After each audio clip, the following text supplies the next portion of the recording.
ఉన్న బంగారాన్ని విడిపించి ఆ రోజు ఆన్లైన్ రేటుకే మేము కొంటాం. Sharma gold company.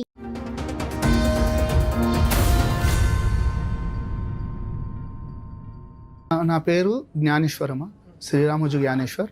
నేను వచ్చింది చింతల నుండి అమ్మ, హెచ్ఎంటి చింతల్. మా అబ్బాయి అమ్మ. మా అబ్బాయికి మొన్న గత 1 year బ్యాక్ మ్యారేజ్ చేసినట్టమ్మా. October 18th 2024లో మ్యారేజ్ చేసినామమ్మ. అయితే అమ్మాయి ఏం చేసింది, 24 అక్టోబర్ నుండి నవంబర్ డిసెంబర్ 20 తారీఖు 24 తారీఖు వెళ్ళిందమ్మా ఇంటికి. 2 months మా ఇంట్లో ఉన్నది. ఈ 1 month ఏం చేసినాము, టెంపుల్ తిరుగుడు చేసుడు ఇవన్నీ జరిగినాయి. తర్వాత 1 month ఇంట్లోనే ఉన్నారు. అయినా ఇల్లు దగ్గర 1 kilometer 1.5 kilometer వాళ్ళ ఇల్లు కూడా దగ్గరలోనే. అయితే వస్తుంటుండే పోతుంటే నేనేమంటలేను, మంచిగా ఉంటే వాళ్ళు మంచిగా ఉంటే చాలే అన్నట్టు నేను కంటిన్యూగా పోతుంటుండే. 2 రోజులకు ఒకసారి పోతూనే ఉంటుండే. ఫోన్ రాగానే వాళ్ళ అమ్మ పిలుచుకుంటుండే వెళ్ళిపోతాడు, వాళ్ళ తమ్ముడు పిలిచినా వెళ్ళిపోతుంది, మళ్ళీ వచ్చేస్తుండే. మళ్ళీ సార్ ఇక నేను ఏమనలే, సరేలేరా ఇల్లు దగ్గరగా కొత్త పెళ్ళి అయింది ఏదో పోయి రానిలే అన్నట్టు నేను కూడా ఏమనలేను. సార్ ఇది అరేంజ్డ్ మ్యారేజ్? మీ అబ్బాయి అరేంజ్డ్ మ్యారేజ్. అరేంజ్డ్ మ్యారేజ్ అంటే మీకు వాళ్ళు తెలిసిన వాళ్ళ లేకపోతే ఎట్లా? అయితే నాకు ఇప్పుడు కాదమ్మా, ఒక 20 years బ్యాక్ వాళ్ళ డాడీ నాకు ఒక కానిస్టేబుల్ గా మనకు పరిచయం. వాళ్ళు పోలీస్ డిపార్ట్మెంట్ అమ్మా. అయితే ఒక కానిస్టేబుల్ గా పరిచయం అనమాట. మా వృత్తి కూడా వాళ్ళు కూడా ఇంతకుముందు అతను వృత్తి చేసినవాడు. అయితే డిపార్ట్మెంట్కి వెళ్ళిపోయింది, ఇక జాబ్ వచ్చింది, మంచిగా ఉన్నారు. కానిస్టేబుల్ ఏదైనా పొజిషన్ మారింది? ఆయన ఏఎస్ఐకి వచ్చిండమ్మా ఇప్పుడు. అయితే అతను ఇదివరకు 20 ఏళ్ళ కింద మేము కలిసి తిరిగే వాళ్ళమమ్మా. ఎక్కడైనా కూర్చున్న సిటీ ఫ్రెండ్స్ లాగా ఉండేవాళ్ళం. తర్వాత ఆయన ఒక 10 సంవత్సరాలు వేరే జాబ్కి వెళ్ళిపోయింది. మాకు గ్యాప్ వచ్చేసింది. ఇక నా నంబర్ అతని దగ్గర లేదు, అతని నంబర్ నా దగ్గర లేదు, గ్యాప్ అయిపోయింది. అయిపోయినాక ఒక రోజు ఏమైంది, మా బ్రదరు అంటే సడకుడు ఒకరోజు అతనికి ఒక ఇల్లు చూపించారు అంట, రెంట్ పర్పస్. అయితే ఆ పర్పస్కు నేను ఒకసారి పార్టీస్తున్నానంటే సరే అని చెప్పేసి మా ఇంటికి అడిగి తీసుకొని వచ్చాడమ్మా. అయితే అప్పుడు నన్ను చూసి మళ్ళీ నాకు కలిసిండమ్మా. కలిసే వరకునే అయ్యో ఈయన నాకు తెలుసు కదా మాధవచారి నువ్వు అంటే జ్ఞానేశ్వర్ అని చెప్పేసుకొని కలుసుకున్నామమ్మా. మంచిగా అయింది. తర్వాత ఇట్లా కూర్చున్నప్పుడు చేసినప్పుడు మా ఫిబ్రవరి మార్చో అమ్మా పెళ్ళి మనకు ఆగస్టులో అయింది కదమ్మా. పెళ్ళి ఆగస్టులో అయింది అంటే దానికన్నా ముందు 6-8 నెలల ముందే ఆ పరిచయం కలిసింది. ఇక కలిసే వరకని మేము ఏం చేసినాం, సరే మా బ్రదర్కు అయితే మాకు ఫ్రెండ్షిప్ లాగా మళ్ళీ కలిసినామమ్మా. ఒక 15 ఎంతో డిస్టెన్స్ తర్వాత మళ్ళీ కలిసినాం. మా బ్రదర్ ఏం చేసిండు, మా బ్రదర్కు ఆల్రెడీ ఒక అమ్మాయిది ఫోటో ఇచ్చిండంట మా సడ్డకుడికి. అమ్మాయికి ఎవరైనా అబ్బాయి ఉంటే చూడు పోలీస్ డిపార్ట్మెంట్. ఇతను పోలీస్. ఎంతమంది పిల్లలు? ఒక అబ్బాయి ఒక అమ్మాయి అమ్మ. అమ్మాయి పెద్దది. నేను నాకు ఒక అమ్మాయి ఒక అబ్బాయి, ఇద్దరు. ఈ అబ్బాయి అబ్బాయి పెద్దోడు, పాప చిన్నది. ఏం చేస్తారు సార్ మీరు? నేను SAP security ma'am, engineering complete చేసుకున్నాను. ఇప్పుడు ఇంటీరియర్ డిజైనింగ్ చేస్తున్నాను. ఆ అమ్మాయి కూడా ఏమైనా జాబ్ చేస్తుందా? తను ఏం జాబ్ లేదు. మీ నాన్నగారు చూపించిన సంబంధం చేసుకోవాలని ఎందుకు అనుకున్నారు? అంటే చిన్నప్పటి ఈ రోజులు ఎవరు మాట్లాడట్లేదు కదా కుర్రాళ్ళు. చిన్నప్పటి నుంచి డాడీ అంటే ఇష్టం, డాడీ అంటే భయం. సూపర్. కొడతారా మీ నాన్న? కొడతాడు. బాగా పద్ధతిగా పెంచినట్టున్నారు కొట్టి. అంటే కొంచెం మా విశ్వబ్రహ్మణ్లో అది ఎట్లుంటుందమ్మా, కొంచెం పద్ధతిగా ఉండాలన్నట్టు. సూపర్. అయితే ఈ విధంగా మాకు పరిచయం అయిందమ్మా. పరిచయం అయినాక మాట మాధవచారి నీ బిడ్డది మ్యారేజ్ అన్నావు కదా, ఇక మా తమ్ముని కొడుకు కూడా ఉన్నాడు, ఒకసారి చూడు అని చెప్పేసి అన్నాడు. ఆ రోజు చూసిండు చేసిండు, సరే ఒకసారి మాట్లాడుకున్నాం. ఇక అట్లా కలిసిపోయినామమ్మా. ఇక పిల్ల బాగానే ఉందా? మీకు నచ్చింది అమ్మాయి? చూసారా? మాకు అప్పుడు చూపించలేడు. తర్వాత మళ్ళీ మాకు ఒక వీడియో పెట్టిండు, ఫోటో. ఆమె ఏది టీచర్ జాబ్ లాగా మాట్లాడుతున్నది అనమాట. అయితే ఏం చేస్తారంటే టీచర్ అని చెప్పేసి అన్నారు. టీచర్ అంటే బాబు చదువుకున్నాడు, అమ్మాయి చదువుకున్నారు, చాలు వాళ్ళిద్దరు ఆనందంగా ఉంటే మాకు చాలే అనుకో. ఇక చూసినాక నేను చూపించారా? మీ అబ్బాయికి నచ్చిందా చూపించిన సార్. ఓకే అన్నాడు. ఓకే అన్నారా మీరు? ఆ అమ్మాయి కూడా ఓకే అందా మీ అబ్బాయిని చూసి? అమ్మాయి కూడా ఓకే అన్నారు. అయినాక మనకు ఇక్కడ జరుగుతున్నాయమ్మా, ఇవి మాట్లాడుకుంటున్నాము, మంచిగానే కలుస్తున్నాము.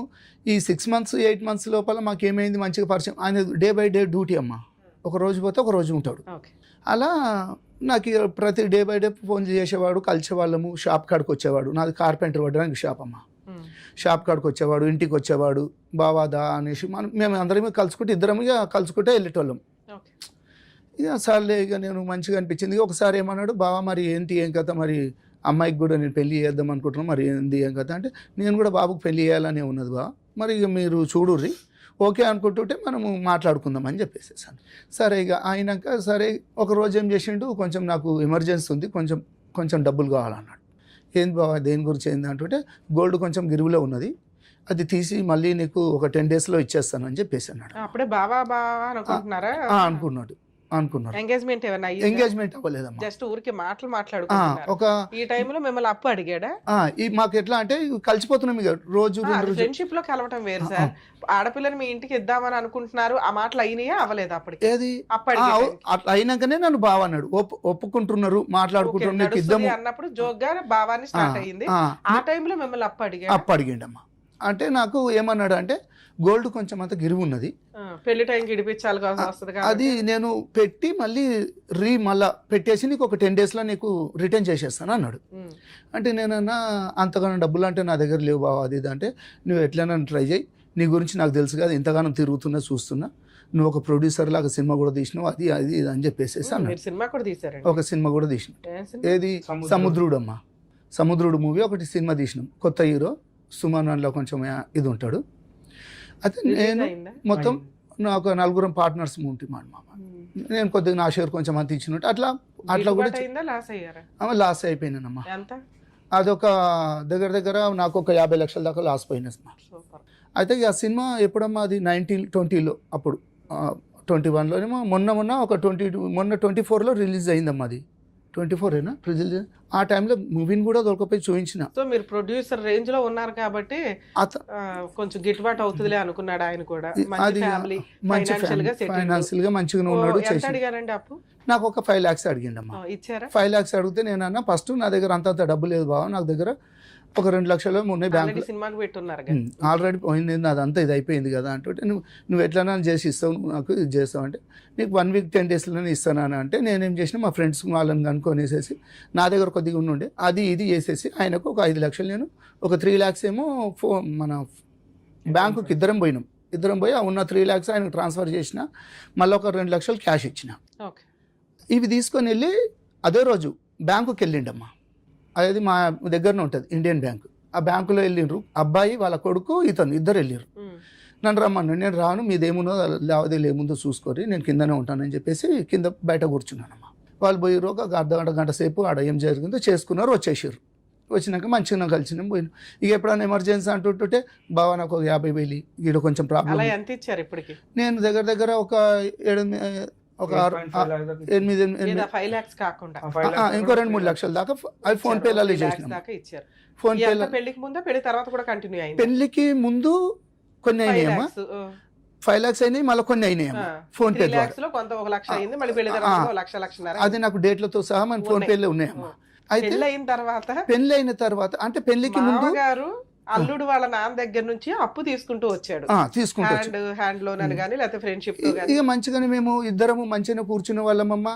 వాళ్ళ ఇంటికి మేము పోయేవాళ్ళం, మా ఇంటికి మేము కూర్చునేటోళ్ళం, డ్రింక్ వేసేటోళ్ళం, చేసుకునేటోళ్ళం. వాళ్ళ ఇంటికి నేను పోయేటోని కూర్చుని పెట్టేటోళ్ళు, మా ఇంటికి వచ్చేటోళ్ళు, మేము కూర్చుని పెట్టేటోని. ఇట్లా మాకు ఇద్దరికి ఈ పరిచయాలు అయిపోయినాక ఇట్లా ఇచ్చుకుంటూ చేసిన. ఇక మళ్ళీ బొట్టు ఫంక్షన్ ఒకటి పెట్టుకున్నామమ్మా. బొట్టు ఫంక్షన్ పెట్టుకుంటే మేము ఏం చేసినాము, అమ్మాయికి ఒక రింగ్ ఇచ్చినాం. అయితే వాళ్ళు ఈవినింగ్ మా దగ్గరకు వచ్చేసి మీకు కూడా బొట్టు ఫంక్షన్, మేము కూడా మా అబ్బాయి అనుకున్నాను. బావ నా దగ్గర డబ్బులు లేవు, ఒక 30,000 అని చెప్పేసి అంటే నేను ఇమ్మీడియట్లీ అప్పుడు సాయంకాలం కొట్టేసిన. అదే రోజు 30,000 అంటే 30,000 మీరే కొనుక్కున్నారనమాట. ఆ 30,000 ఇచ్చినాక ఏం చేసిండమ్మా, అందులోకి వెళ్ళి తెచ్చిండ. ఇక నాకేం తెలియదు, నాకు డబ్బులు లేవా, రింగ్ తీసుకురావడానికి కూడా లేదు, మీరు రింగ్ పెట్టిర్రు, నేను కూడా పెట్టాను. మీరు ఎందుకు ఆ సంబంధం చేసుకోవాలనుకున్నారు? ఆడపిల్లలు దొరకట్లేదా లేకపోతే ఏంటి? మీరు ఫైనాన్షియల్ ఉన్నంతలో బాగున్నారు. ఒక ఆడపిల్లని ఇచ్చే వాళ్ళ తండ్రి ఇలా అప్పులు అడుగుతున్నాడు అంటే ఇదేదో తేడా కొడుతుంది. పైగా రేపటి రోజున డిపార్ట్మెంట్ నేను ఎటు చుట్టూ తిరగాలని మీకు ఆ రోజు ఏమి నాకు అది అనిపించలేదమ్మా. ఈయన ఒక డిపార్ట్మెంట్, నాకు జర కొంచెం ఏదైనా ఇబ్బంది పడినా చేసినా కానీ జర మా ఎంపుడు అని అంటే కొంచెం బయట కొంచెం పవర్ గా ఉంటది అన్నట్టు నేను ఆలోచనలో పోయినా గానీ ఇస్తానంటున్నాడు. ఈ 5 లక్షల అమౌంట్ తీసుకున్నప్పుడు, ఈ 5 లక్షలు తీసుకుంటున్నప్పుడు నాకు చెక్స్ ఇస్తానాడమ్మా. చెక్స్ ఇస్తానంటే సరేలే బావ నేను వేరే వాళ్ళ దగ్గర ఒక 2 లక్షలు తీసుకుంటున్నా, 3 లక్షలు వీళ్ళకి వెళ్ళి ఇస్తున్నా, సరే నీకు అవసరం అంటే ఇద్దరు చెక్స్ కూడా తీసుకోలేనమ్మా, వద్దని చెప్పినా నేను. ఇక ఈ పిల్లనే ఇస్తున్నావు బావా, నాకు ఇక చెక్కులతో నాకేం పని ఉంటుంది అని చెప్పేసి చెక్కులు కూడా వద్దన్నా. పిల్లని ఇస్తున్నావు బాబా, చెక్కులు వద్దు కాదు, ఇయ్యం పిల్లాడిని ఇస్తున్నాను బాబా, చెక్కులు ఏమన్నా ఇవ్వ అని అడగాలి. ఇక్కడ ఇస్తున్నది పిల్లాడిని అండి, మనం కాపాడుకోవాల్సిన పరిస్థితులు ఇప్పుడు పిల్లలు మగపిల్లల విషయంలో ఇలా జరుగుతుందని నాకు తెలియదమ్మా. 1-2-3 పంచాయతీలకు దోలకపోయినుండి ఈయన మంచిగానే మాట్లాడుతుండే, ఏదన్నా ఉంటే ఇగో ఇది ఇది అని చెప్పేసి అంటే నాకు కూడా మంచిగా అనిపించింది. ఆడవాళ్ళకి తప్పు ఉంటే ఆడవాళ్ళకు చెప్తున్నాడు, మగవాళ్ళకి తప్పు ఉంటే మగవాళ్ళు అరే ఏదైనా మంచిగానే చెప్తున్నాడు కదా, న్యాయంగానే మాట్లాడుతున్నాడు అన్నట్టు నేను ఏం వద్దు అన్నారు. ఇది నేను వద్దన్నానమ్మా. చెక్స్ కూడా ఇస్తాను. పెళ్లి విషయం ఎట్లాగా ఏంటి, పెళ్లి ఎట్లా జరిగింది అంటేనమ్మా, ఇవన్నీ జరుపుకుంటూ వచ్చినాయి. ఆయనకు అవసరానికి నేను ఇచ్చిన ఒకటి ఎంగేజ్మెంట్ చేసిర్రు సార్. బొట్టు ఫంక్షన్ లో ఉంగరాలకే మీ దగ్గర అప్పు తీసుకున్న వ్యక్తి పెళ్లిలో మరి మగపిల్లోడికి ఏమన్నా అయితే నాకేం చెప్పిండమ్మా, గోల్డ్ ఏమన్నా ఇవ్వలేడమ్మా, డౌరీ ఏమన్నా ఉందా? యాక్చువల్లీ డౌరీ అనగానే పెళ్లి ఖర్చుల నిమిత్తం ఏమన్నా అట్లా ఉందా? ₹1 ఇచ్చింది లేదమ్మా. ఆయన నాకేం చేసిండంటే ఎంగేజ్మెంట్ అవుతుందమ్మా, ఎంగేజ్మెంట్ అవుతుంటే ముందే చెప్పిండు, ఒక రోజు 2 రోజుల ముందే చెప్పిండు, బాగా మళ్ళీ నువ్వు నన్ను ఆడ డబ్బులు అవి బంగారం అని అడగకు, నేను తర్వాత నీకు పెడతాను, నీకు ఇస్తాను, పెళ్లి వరకు ఇష్టంతో ఎప్పుడైనా కుదిరితే చేస్తా, పెళ్లి వరకు నేను చేసిస్తా. ఇప్పుడైతే నా దగ్గర ఒక 1 మంత్ ముందు అట్లా అయ్యింది కదమ్మా ఎంగేజ్మెంట్, 1 మంత్ 1.5 అయితే ఆ తర్వాత ఇస్తాను అని అంటే నేనేమన్నుంటే పంతులు కూడా అడిగిరమ్మా, ఇచ్చేడుతుంటే ఆడ లావాదేవీలు పెట్టుకున్నాలి కదా అన్నట్టు వాళ్ళ ఇష్టం, నువ్వు ఎందుకు అడుగుతున్నావు, నీకు అవసరమా అని చెప్పి పంతుల్ని బెదిరించిండు. బెదిరిస్తే నేనేమన్నుంటే పంతులతో మాట్లాడుకున్నాం, మేమంతా సెటిల్ అయిపోయింది పంతులు, మాకు మీరేమి దీంట్లో ఏమి అడగకండి అని చెప్పేసేసాను. ఆయన కార్యక్రమం ఆయన చేసేసి అమ్మ. అయితే ఇక ఎంగేజ్మెంట్ అయిపోయిందమ్మా. ఎంగేజ్మెంట్ అయితే ఈ మాట కూడా చెప్పిండు, మా అమ్మాయి ఎవరు కాలు మొక్కదు, నువ్వు మళ్ళీ పెద్ద మనుషులను కూర్చుని పెట్టి మీ అన్నల్ని అక్కల్ని వదినల్ని పెట్టి కాలు మొక్కే మానవు, ఆమె మొక్కదు అన్నది. నేను సరేలే బావ అని చెప్పేసి దాన్ని కూడా ఒప్పుకున్నా, సరే కాలు మొక్కపోతే ఏముందిలే అని చెప్పేసి. ఇక ఈ విధంగా మాకు మంచిగా కొంచెం ఆయన గురించి నాకు ఇది అనిపించి నేను సరే నేను అన్నిటికీ ఓకే ఓకే ఓకే అనుకుంటూ వచ్చిన. మీరు ఎంగేజ్మెంట్ నుంచి మ్యారేజ్ లో అమ్మాయితో మాట్లాడారా? బాగానే మాట్లాడుకునే వాళ్ళ ఇద్దరు. అంటే ఊకే ఏదో టాపిక్ తీసుకుంటది, మా డాడీ మీకు 2 లక్షలు ఇవ్వాలా, మీకు కోట్లు ఇవ్వాలా, ఎందుకు అసలు ఆ టాపిక్ లేదు కదా మీ నాన్న దగ్గర. ఈమె తీసే టాపిక్ నాకు ఫోన్ చేస్తుంది, ఫోన్ చేసి రింగ్ పెట్టాం కదా అంటే అది మేము కొనుక్కున్నారు. ఇంకోటి ఎంగేజ్మెంట్ రోజు మేడం నాకు 2.5 grams ఫస్ట్ రింగ్ తీసుకొచ్చారు, అది రీపోయింది. అది రీపోయిన తర్వాత మళ్ళీ ఏం చేసి మళ్ళీ బంగారం షాప్ పోతే పైసలు కట్టాలని చెప్పేసి డాడీని పంపించాడు. డాడీ పోయి మళ్ళీ 13,500 రూపీస్ ఎక్స్ట్రా చేసుకొని నాకు ఇంకో రింగ్ తీసుకొచ్చాడు. నువ్వేం తీసుకొచ్చావు నాన్న, నువ్వు పెళ్లి పెద్దవి, నువ్వు నాకు డాడీవి, నువ్వు వాళ్ళకి పల్లి చేస్తున్నావు ఏంటంటే పోనీ బేటా అని. సరే ఆయన ఫ్రెండ్షిప్ లో 2 వైపులా కలిపి చేసుకుంటున్నాడు అనుకుందాం. మీ ఇద్దరి మధ్య ఫ్రెండ్షిప్ అంటే ర్యాపో బాగానే ఉందా మీ వైఫ్ కి? నేను చెప్పాను మ్యామ్, 2-3 times చెప్తా, వాళ్ళ ఇంట్లో కూడా చెప్పాను, ఇట్లా అమ్మాయి వద్దంటుంది పెళ్లి, మరి ఎందుకు చేస్తున్నారు? వద్దందా? మరి ఆ మాట మీ నాన్నకి చెప్పాను. ఏం సార్ మా అమ్మాయి కొంచెం తేడాగానే మాట్లాడింది కదా స్టార్టింగ్ లోనే, జోక్గా కూడా అనరు పెళ్లి ఇష్టమేనా అని మిమ్మల్ని ఇందాక అడిగి ఏమన్నారు, ఇష్టమే మేడం అమ్మాయితో మాట్లాడాం స్టార్టింగ్ లో అదే. మళ్ళీ తర్వాత వీళ్ళు మాట్లాడుకున్నప్పుడు ఈ మాట అన్నారంట, ఈ మాట బాబుతో అన్నారు, మా మిస్సెస్ తో కూడా అన్నదంట. అన్న వరకు నేను ఏం చేసిన, మా సడ్డకుడు ఉంటాడు కదా వాళ్ళ అక్కనే, వీళ్ళ అక్కయ్య భర్తని ఆయననే చూపించింది, మాట్లాడింది. అయితే వాళ్ళిద్దరిని పిలిపించి నేను ఇతనికి ఫోన్ చేసిన, ఏం బావా ఇది ఏం పంచాది, ఏం లోలి, పెళ్ళే కాలేదు ఇప్పుడు ఏమో అంటున్నారు అంటుంటే, లేదు బావ అట్లా ఏముండదు అని అంటే, నేను మా అన్నని మా వద్దని పిలిచి ఇట్లా అంటున్నదంట, మరి ఒకసారి తెలుసుకున్నాక మరి ఏదైనా ఎంగేజ్మెంట్ చేసుకుందాము అని అంటే, కాకముందు ఇది బొట్టు ఫంక్షన్ అయిపోయినాక ఎంగేజ్మెంట్ కాకముందు అయితే పోయినామమ్మ, నేను మా మిస్సెస్ వాళ్ళిద్దరు ఇంటికి వెళ్ళినాం. వాళ్ళ ఇంటికి వెళ్ళి మాట్లాడినాం. చూడు మరి మా భార్య అన్నది, అనుజ్ఞ నువ్వు ఇట్లా ఫోన్ చేసి నాకు ఇష్టం లేదని చెప్పినావు, మరి ఎందుకన్నా అంటే వాళ్ళ డాడీ అన్నాడు, ఏమమ్మా అన్న అత్తయ్యతో అంటే, నేనెందుకన్నా, నాకు డాడీ నా గురించి నీకు తెలుసు కదా, నేనెందుకంటానని చెప్పేసి మాట మలిపేసేసి మాట్లాడిందట. అప్పుడే మీ వైఫ్ కి మీ అబ్బాయికి ఒక డౌట్ రావాలిగా మీకు గానీ, ఇట్లా మన ముందు ఒక ఎందుకంటే నిజం మీకు తెలుసు అమ్మాయికి తెలుసు. అవును, మీ వైఫ్ వాళ్ళు విన్నారు, మీ అబ్బాయి కూడా విన్నాడు. వాళ్ళు అబద్ధం చెప్పరు, నాన్న ఇట్లా అంది పెళ్లి ఇష్టం లేదు అని. సో ఇంత అబద్ధం చెప్తుంది ఇప్పుడే ఈ అమ్మాయి, ఇదేమైనా కొంచెం తేడా వ్యవహారమా అని మీరు ఎందుకు స్టాప్ అవ్వలేదు? పైగా అన్ని అప్పులు అడుగుతున్నాడు మిమ్మల్ని. ఏంటంటే ఒక నమ్మినమ్మా ఆయనని. మెయిన్ రీజన్ అంటే మేడం ఇక్కడ డే బై డే తాగడం అయింది. ఈయన డాడీకి అతను మా మామయ్యకి. ఆయన దాని ఈయన ట్రాప్ friends- చేశాడు, ఈయన ఆయన ట్రాప్ చేశాడు. ఇంకోటి ఏంటంటే మా చెల్లి వాళ్ళకి మామయ్య లేడు, వాళ్ళకి మామయ్య లేడు, సడ్డకుడు లేడు ఇతనికి, వియ్యంపుడు లేడు. వియ్యంపుడు లేడు అని చెప్పేసి నాకు వియ్యంపుడు గట్టి దొరికిండని చెప్పేసి అదే డైలీ అంటే ఏమున్నా నాకు ఫోన్ చేస్తాడు, రాత్రిపూట ఫోన్ చేసి నేను చచ్చిపోతా ప్లీజ్ అది అంటే ఏమైంది మామ అంటే నాకు అర్జెంట్ 3 లక్షలు ట్రాన్స్ఫర్ అయ్యి అంటాడు. నేను ఏడికి వెళ్తే వాళ్ళ మామ 3 లక్షలు నువ్వు జాబ్ చేసిన పైసలను సంపాదిస్తున్నావు అంటే నా పెళ్లి ఖర్చులు నేను గ్రాండ్గా వేసుకున్నాను మామ అంటే నాకు వచ్చి ఇట్లా ముద్దులు పెట్టిండు, అల్లుడు నువ్వు సూపర్ అల్లుడు అది అనేసి. ఎందుకు మామ నేను పోలీస్ అని ఒక ఫంక్షన్ హాల్కి వెళ్ళండి మేడం సత్యగౌరి అనేసి. వెళ్ళిన తర్వాత 2,80,000 ఫైనల్ అని చెప్పిండు అమౌంట్. వాళ్ళు ఏం చేసారు ఇట్లనే అల్లుడు ప్లీజ్ రిక్వెస్ట్ చేస్తున్నారు ఆగండి మామనే అంటే మీ నాన్నకి తెలిసి నీ దగ్గర డబ్బులు అడుగుతాడా తెలియకుండా మీ దగ్గర మీ ఏటీఎం కార్డు, ఆయన దగ్గర ఆయన ఏటీఎం కార్డు. నాకు ఇట్లా ఫోన్ చేసుకుంటా కూర్చొని ఇట్లా మాట్లాడు ఫంక్షన్ అంటే నేను అటు ఇటు కొద్దిగా ఇన్ఫ్లుయెన్స్ వాడుకొని 1.5 lakhsకి ఫంక్షన్ హాల్ ఫైల్ చేసిన. అబ్బా బంగారం అల్లుడు నువ్వు ఒక ఫోన్ చేయాలి. ఇప్పుడు మీ నాన్న ఉద్దేశం ఏంటో తెలుసా, మీ మామగారు డిపార్ట్మెంట్ ఎక్కడికి వెళ్ళినా ఇలా వెళ్ళి నుంచోవచ్చు, ఫంక్షన్ హాల్ డబ్బులు కూడా తగ్గుతాయి అందులో కానీ ఆయన వెళ్ళి రికమెండ్ చేసుకున్న దానికంటే కూడా మీరు వెళ్ళి రికమెండ్ చేసుకుని తక్కువ చేశారు. నేను రికమెండ్ కూడా చేయలేము, జస్ట్ ఓనర్కి వెళ్ళేసి డైరెక్ట్ మాట్లాడడం వల్ల డైరెక్ట్ ఓనర్కి కాల్ చేసిన, అన్న అది నా పెళ్ళి అన్న అంటే అయ్యా తమ్ముడు నీ పెళ్ళ సరే 1.5 lakh ఇచ్చేసాను లాస్ట్ అనేసి. ఓ అల్లుడు నువ్వు సూపర్ అల్లుడు నీ కాలు మొక్కేస్తాను వచ్చిండు, ఇంటికి వచ్చిండు బావా నీ కొడుకు సూపర్ అది అని చెప్పాడు. నెంబర్ ఆఫ్ మళ్ళీ బాటిల్ పట్టుకున్నాడు, మళ్ళీ స్టార్ట్ మళ్ళీ దిగ్విజయంగా అయిపోయిన తర్వాత కొన్ని రోజులకి ఇట్లా అన్న డాడీ జర తేడా కొడుతారు. ఇంకోటి ఏంటంటే అదే పెళ్లి మండపంలో నాకు కాలర్ పెట్టి గుంజేసిండు, ఏమైంది లేట్ వచ్చినావు అనేసి. నాకు వద్దు నాన్న పెళ్లి మండపంలో నేను ఏడ్చిన వెళ్ళిపోదాం పెళ్లి రోజు ఇట్లా గుంజేసిండు మ్యామ్. ఎందుకు అప్పటిదాకా యాక్చువల్లీ ముహూర్తం ఏమో level 55కి ఉంది, ఇట్లా వాళ్ళ ఇంటికి వచ్చి నాకు ఇలా ఆరతి పెట్టి తీసుకెళ్ళాలి కదా, నాకు లేవు అట్లా నాకు పద్ధతి లేవు, రమ్మన్నప్పుడు రావాలి టైంకి అంటే అదేంది అని చెప్పేసి అంటే నన్ను వేరే కార్లో పంపించారు. మీరంతా ఒకే వైపుగా ట్రెడిషన్ ఆ ఏరియాలో ఎలా ఉంటుంది, మీ క్యాస్ట్ లో ఎలా ఉంటుందో అలా ఫాలో అవ్వాలి కదా, మీకుండి వాళ్ళకి లేకపోవడం ఏంటి? వీళ్ళు ఇట్లా చెప్తారు. అయితే నేను ఒక కార్లో వచ్చేసిన, డాడీ వాళ్ళు ఇంకా కార్లో ఉంటే నేను ఏమన్నా ఆగండి మామ మా డాడీ వాళ్ళు ఇస్తాను నేను లోపలికి వస్తాను అంటే మీ డాడీ వాళ్ళు దాన్ని గుంజేసిండు. గుంజగానే నేను ఏడ్చిన పెళ్లి మండపం నాకు వద్దు నాన్న నాకు భయం అవుతుంది నేను చేసుకోను అని అంటే మమ్మీ డాడీ ఫుల్ ఏడ్చినాం ఇద్దరం. ఇక డాడీ ఏం చేసిండు లేదు తప్పదు అని ఫటాఫట్ పెళ్లి మండపంలో చేపించేసాడు. అప్పటికి నా క్రౌడ్ చాలా పెద్దది, నేను నా చెల్లె పెళ్ళి నేను నాకు ఫుల్ గ్రాండ్ చేసిన, నా ఇస్తుంటా అని చెప్పి డాడీకి కూడా తెలియదు నేను ఖర్చు ఏం పెట్టినా తెలియదు. భరత్ ఇవన్నీ చాలా పెట్టారు మీరు. నేను ఓవరాల్ నాకు ఖర్చు 8 lakhs వచ్చింది మేడం.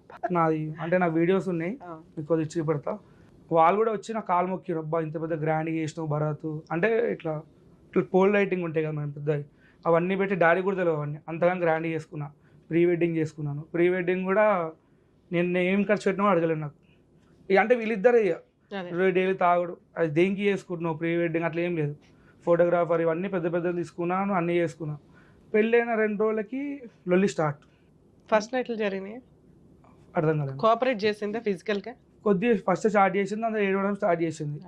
నేను బండల మీద వండుకుంటాను, వచ్చి చెప్పాను ఇంట్లో నాన్న పిల్ల ఇట్లా చేస్తుంది సైకో చేస్తుందా అంటే అదు ఏమంటారు ఇట్లా అవుతుంది అని చెప్పారు. దాని తర్వాత చూసుకున్నా అటు ఇటు ఫుల్ టార్చర్ పెట్టేసాడు. నాకు ఫోన్ చేస్తాడు, హలో ఏడున్నావు అంటాడు. చెప్పండి మా అంటే అల్లుడు అంటే ఎక్స్పెక్ట్ ఉంటుంది, అయిపోయింది ఏడును ఇంట్లో చికెన్ వండిపోయిస్తాం దా తినడానికి రా అంటాడు.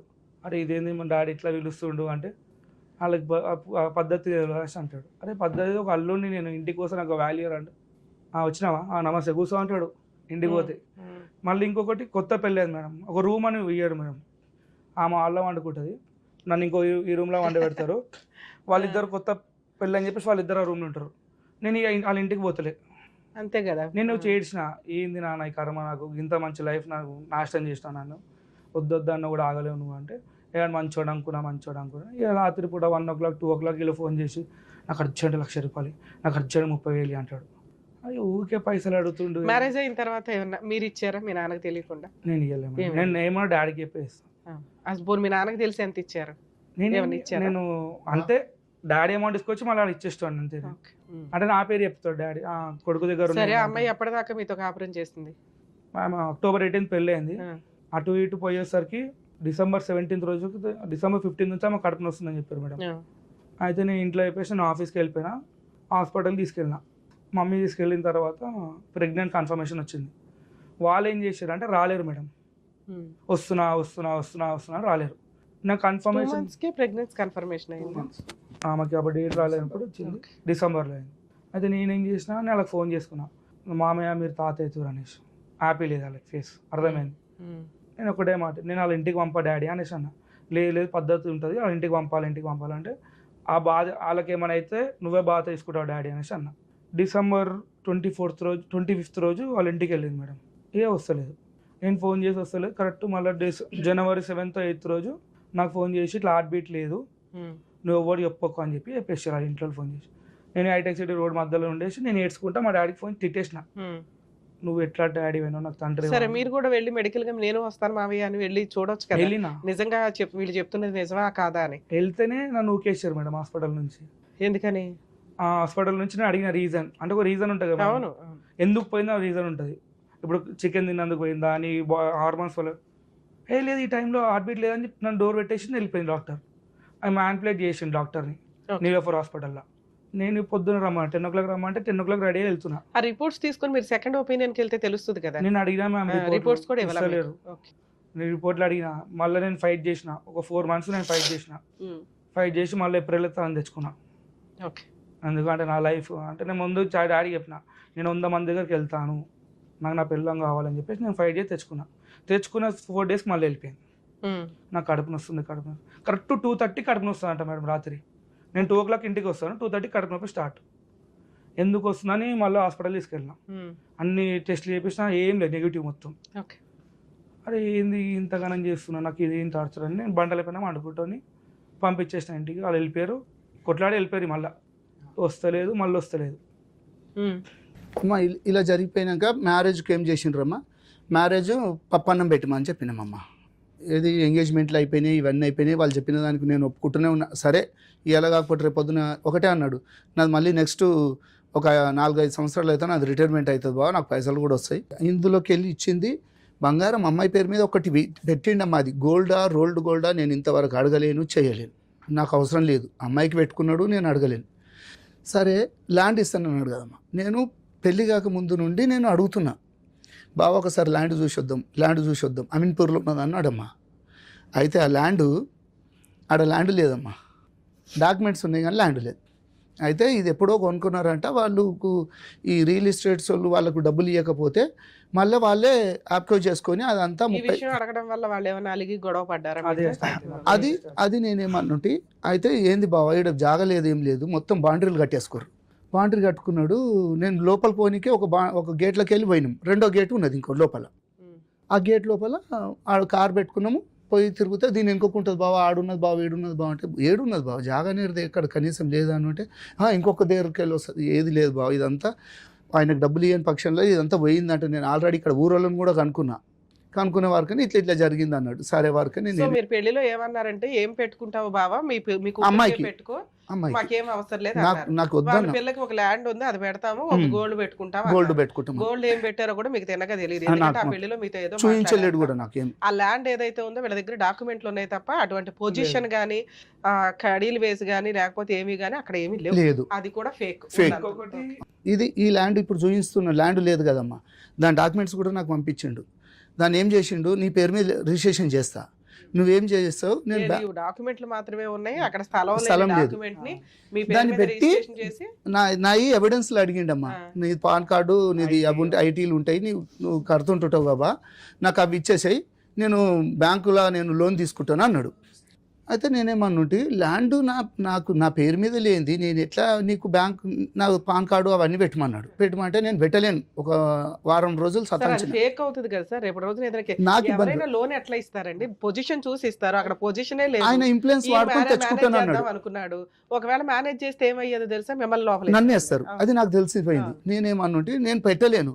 అయితే ఒక 1 week తర్వాత మళ్ళీ ఏమన్నాడు, బావా నువ్వు నాకు హుషారు చూపించినావు, నాకు పేపర్లు పెట్టమంటే పెడతలేవు అంటే, నేనన్నా బావా పేపర్లు పెట్టినంత మాత్రాన కాదు, ఆడ ల్యాండ్ లేదు ఏం లేదు, నేను మ్యారేజ్ అయినాక 1 month లోపల నేనమ్మా ఇవన్నీ. అయితే అప్పుడు ఏం చేసిండు, నీ పేరు మీద రిజిస్ట్రేషన్ చేసేస్తా, అప్పుడు నీ పేరు మీద లోన్ తీసుకొనేసి మళ్ళీ నాకు ఇద్దు అన్నాడు. నేనన్నా నాకు ఇటువంటివి వద్దు, ఒక బ్యాంక్ మామూలుగా లోన్లు ఇప్పిస్తే వాళ్ళతో కూడా మాట్లాడినామమ్మ. ఈ డాక్యుమెంట్ ఉత్తవి పంపించినాం. పంపించేసి ఇట్లా 20 లక్షలు కావాలి ఇది అని అంటుంటే, సార్ అది ల్యాండ్లు చూస్తారు, వాళ్ళు అవన్నీ ఎంక్వైరీ చేసుకున్నాకనే మీకు ఏదైనా ల్యాండ్కు అమౌంట్ ఓకే సార్, అదేదో చేయబోయాడు, మీరు కొంచెం తప్పించేసుకున్నాను. అంటే ఇప్పుడు ఒక ప్రాపర్టీ పిల్లకి పెడతాము అని అన్నారు, అటువంటి ప్రాపర్టీయే లేదు, ఇది కొంచెం తేడాగా ఉందని మీరు ఏమన్నా అడిగారా? నేను లేని ప్రాపర్టీ పెడతానని అది కూడా అడగలేనమ్మా. అది కూడా ఆ పాయింట్ వల్ల ఇలా కాపురం ఏమైనా స్పాయిల్ అయిందా? దాన్ని అడగలేనమ్మా. ఏప్రిల్ లో మళ్ళీ ఏదో బతులు అడుగుని తెచ్చుకున్నాడమ్మా. ఓ 4 days కే వెళ్ళిపోయింది. మరి అప్పటి 1 week 5 days 1 week లో వెళ్ళిపోయింది. ఏప్రిల్ నుంచి మనం ఇప్పుడు డిసెంబర్ కు వచ్చాం. ఈ ఇంత టైంలో ఏమైనా పెద్ద మనుషులు పంచాయతీలు పెట్టినామమ్మా. ఎందుకు రాను అని రీజన్ గానీ ఏమైనా నేను చెప్తాను. చెప్పండి. ఇక్కడ ఏప్రిల్ అయిపోయిన తర్వాత మా డాక్టర్ తీసుకొచ్చింది డాక్యుమెంట్స్ అవన్నీ. దాంట్లో లోన్ పేపర్ నాకు దొరికినాయి. తిన పేరు మీద 12 lakhs లోన్ తీసుకున్నారు. ఏది ల్యాండ్ పెట్టేసి? ల్యాండ్ కాదు, పర్సనల్ లోన్.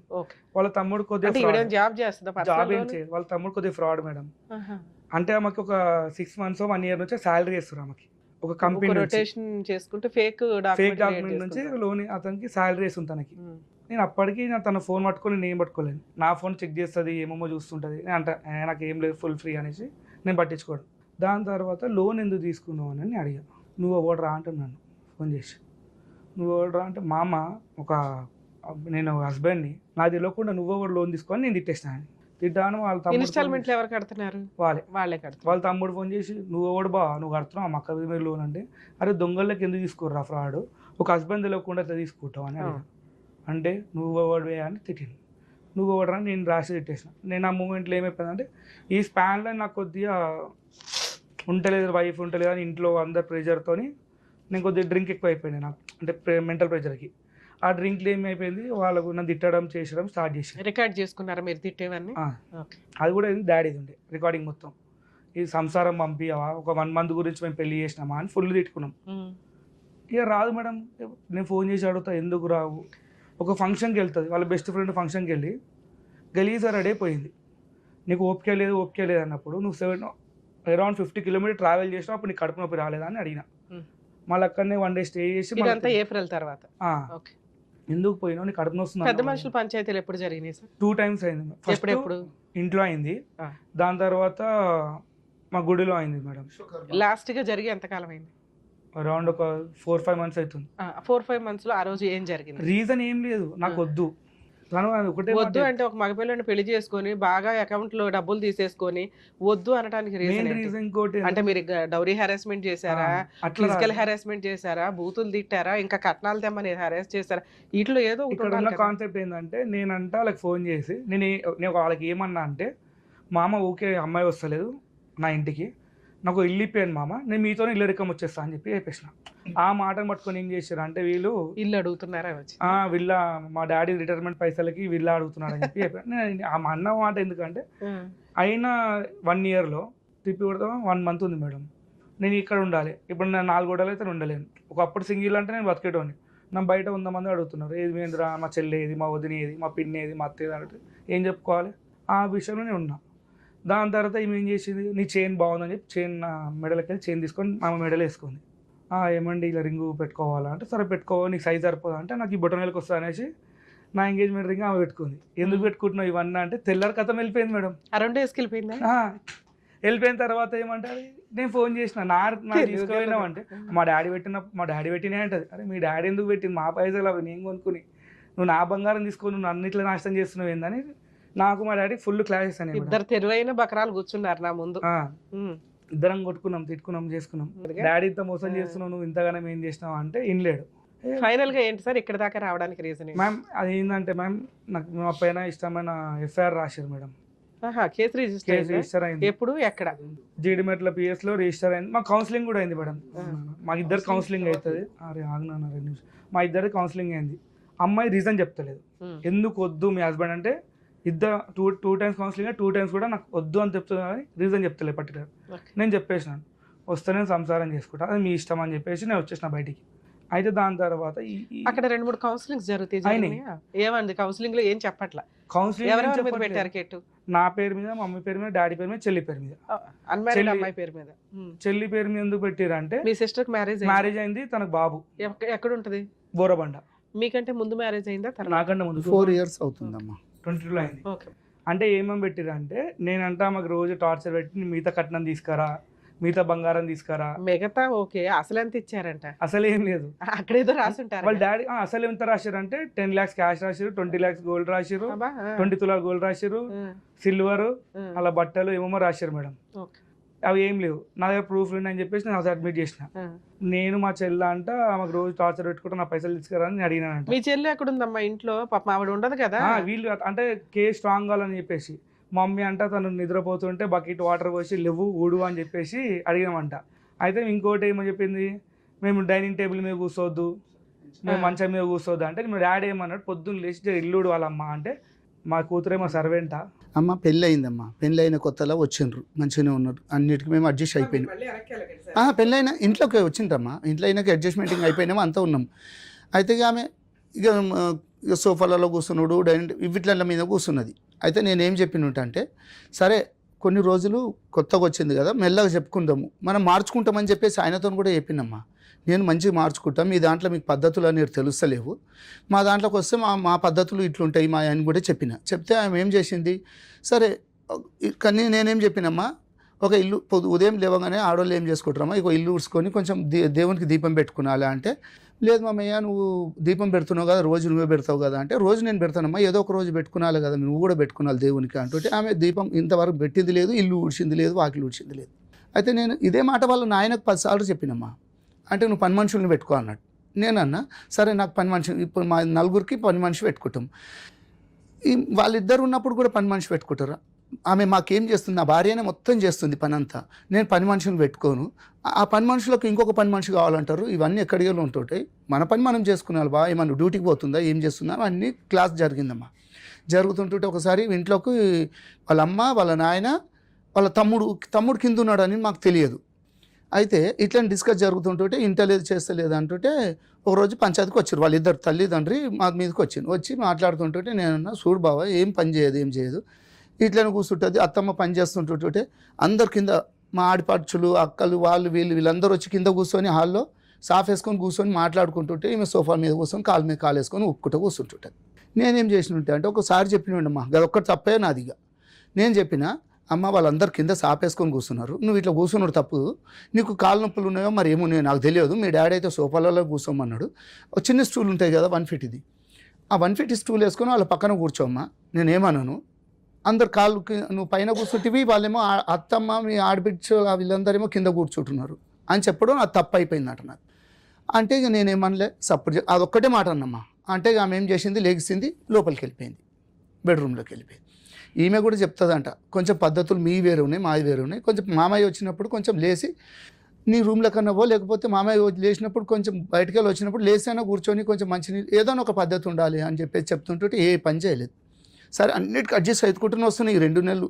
సరే పెళ్ళి అయితే ఇంకా మార్పు వస్తుందని, ఇక మార్పు రాలేదు. రాకుండా ఏం జరిగింది, ఇవి అవుతున్నాయమ్మా, ఇవి జరుగుతుంటుంటే ఇక ఈ పంచాయతీ మాకు ఈమె వెళ్ళిపోయింది కదమ్మా, డిసెంబర్లో 24వ తారీఖు వెళ్ళిపోయింది, ఇంకా రాలేదు చేయలేదు, ఇవన్నీ జరిగింది. బాబు చెప్పిండు. తర్వాత ఏం చేసిండ్రు, ఈ ఒక పంచాయతీ రోజు వాళ్ళ తమ్ముడు కింద ఉన్నాడమ్మా, అమ్మ నాయన మాట్లాడుతున్నారు, మేమిద్దరం ఉన్నాం, వాళ్ళిద్దరు ఉన్నాం, మాట్లాడుకుంటున్నాం, ఆమెకు పద్ధతులు నేర్పలేవు, నువ్వు చేయలేవు, ఇవన్నీ మేము చెప్పుకుంటుంటే ఈ తల్లి ఏం చేసింది, ఫోను కొడుకుకు ఆన్ చేసేసి కొడుకుకు అది పెట్టిండ్రు, వాళ్ళు ఆ కాన్ఫరెన్స్ అయ్యిందో ఆ ఫోన్ పెడితే ఆ కొడుకు ఏం చేసిండు, వేరే వాళ్ళకి కాన్ఫరెన్స్ పెట్టిండు. ఇవి జరిగినాయి, ఇవి నాకు తెలియదు, నేను మాట్లాడేస్తున్నాను నేనేమనుకుంటున్నా, ఆయన మాట్లాడుతున్నా కదా కొంచెం పద్ధతి అన్నీ వస్తారు అన్నట్టు నేను మాట్లాడుకుంటూ పోతున్నాను. మా మాటలన్నీ ఏం చేస్తున్నాడు, తల్లి ఇక్కడ రికార్డు పంపించేస్తుంది, కొడుకు అక్కడ వింటున్నాడు, ఇంకొకళ్ళకి ఎవరికో పంపిస్తున్నాడు. ఇవన్నీ జరిగినాక నేను ఈమె అన్నది, కింద వాళ్ళ కొడుకున్నాడే ఫోన్ వింటున్నాడు అంటే, ఫోన్ మాట్లాడుతున్నాడేమోలే నాకేం తెలుసులే అని చెప్పి. అయితే నేను ఒకసారి పోయి చూసే వరకు కింద ఇదంతా నడుస్తుందమ్మా. నడుస్తుంటుంటే నేను ఒకటే చెప్పేసిన, చూడమ్మా ఫోన్లు అట్లా పెట్టేసేసి ఇట్లా వినిపించుడు తప్పు, నువ్వు పెద్దదానివి, నీ కొడుకుకి వినిపిస్తున్నావు, నీ కొడుకు పోయి ఇంకొకళ్ళకి వినిపిస్తుండే, ఈ కాన్ఫరెన్స్లు దేని గురించి పెడుతున్నారు మీరు అంటే, మమ్మల్ని మనం చేద్దామని ఆశ అని చెప్పేసి నేను అదే రోజు అడిగేసిన. అడిగితే అతను పైకి వచ్చిండమ్మా. పైకి వచ్చేసి, ఏం డాడీ మీది ఎప్పటికి ఇదేనా, పంచాయతీలు లొల్లి లేనా, పెళ్ళి ఎన్ని రోజులు అయింది అది ఇది అని చెప్పేసి అంటే, నేను 23 చిన్నవాడు. అయితే నువ్వు ఎందుకు ఇట్లా మొత్తం ఇట్లా రుబాబ్గా వచ్చేసిండమ్మా, ఒక గుండాయిజం లాగా ఉంటాడు అతను మనిషిని. అంటే నేను అతనితోనే మాట్లాడలే. ఒకసారి మా మిస్సెస్ని తిట్టిపాడేసిండు. అప్పటి నుండి నేను అతనితో మాట్లాడా. అతను కూడా చెప్పిన, వాళ్ళ డాడీకి కూడా చెప్పిన. అతను మాటలు కొడితే 2 months మ్యారిటల్ రిలేషన్ లో ఇంత గొడవలు చేసిండ్రమ్మా.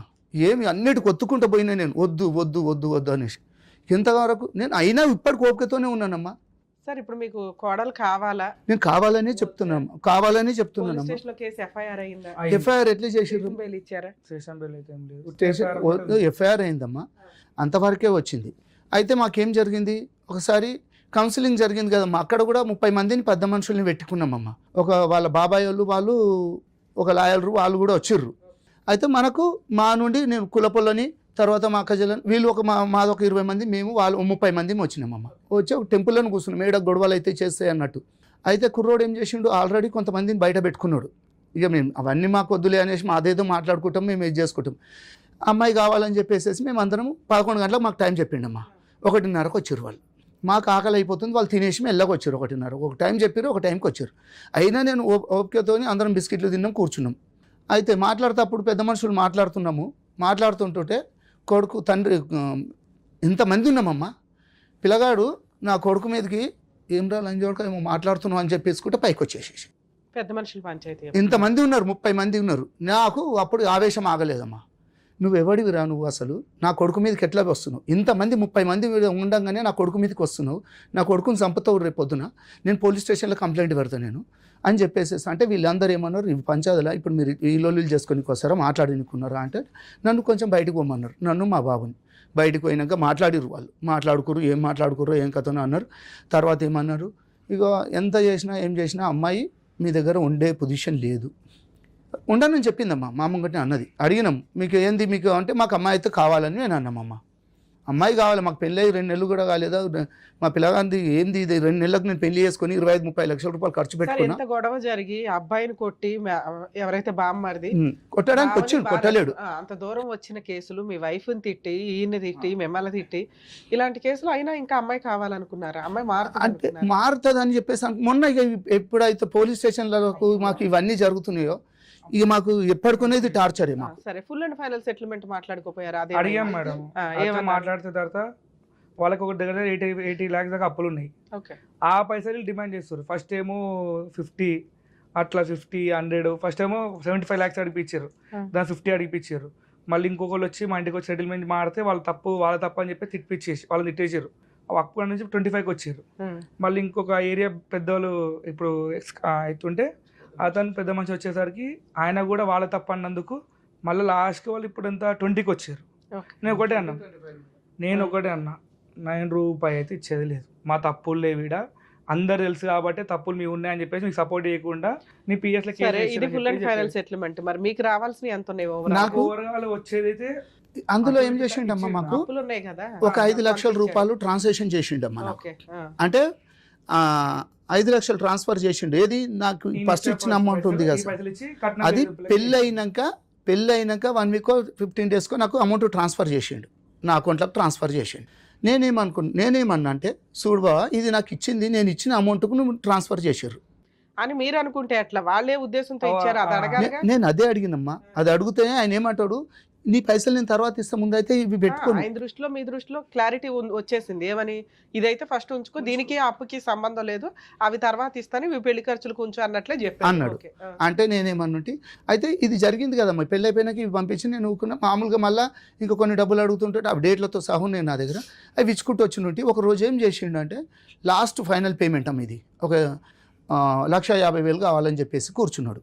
నాకు ఇట్లా మెడ మీద కత్తి ఉంది, నన్ను ఇప్పుడు నేను చచ్చిపోతాను బావా, నేను ఏం చేయాలి, నేను ఊరేసుకొని చచ్చిపోతా, అది ఇది అన్నాడు. అంటే దేని గురించి బావా అంత ప్రెజర్ ఎందుకు చేసుకుంటున్నావు నువ్వు, నీ జీతము నువ్వు ఒక హై లెవెల్ ఆఫీసర్వు, మీకు ఎందుకు ఇంతగానో టెన్షన్లు పడుతున్నావు ఓకే అంటుంటే, లేదు బావా నాకు ఇక అలా దాంట్లో డిపార్ట్మెంట్లో చేస్తే ఒక అతను శ్యామ్ అని చెప్పేసి ఉన్నాడంట, అతని దగ్గర కొంచెం అమౌంట్ తీసుకున్నాడంట.